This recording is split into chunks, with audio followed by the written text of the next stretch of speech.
the still unknown relationship between what we call the unconscious psyche and what we call matter, a mystery with which psychosomatic medicine endeavors to grapple.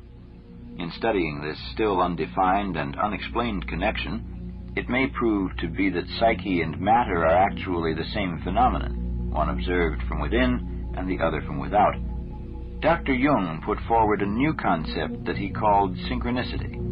This term means a meaningful coincidence of outer and inner events that are not themselves causally connected. The emphasis lies on the word meaningful. If an aircraft crashes before my eyes as I am blowing my nose, this is a coincidence of events that has no meaning. It is simply a chance occurrence of a kind that happens all the time. But if I bought a blue frock and by mistake the shop delivered a black one on the day one of my near relatives died, this would be a meaningful coincidence. The two events are not causally related, but they are connected by the symbolic meaning that our society gives to the color black.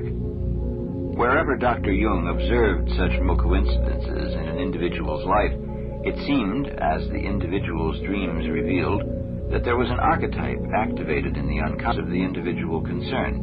To illustrate this by my example of the black frock, in such a case, the person who receives the black frock might also have had a dream on the theme of death.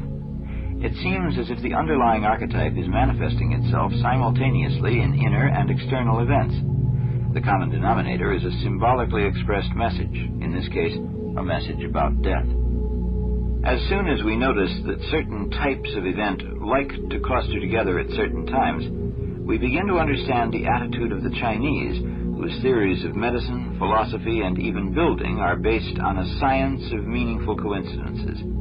The classical Chinese texts did not ask what causes what, but rather what likes to occur with what. One can see much the same underlying theme in astrology and in the way various civilizations have depended on consulting oracles and paying attention to omens.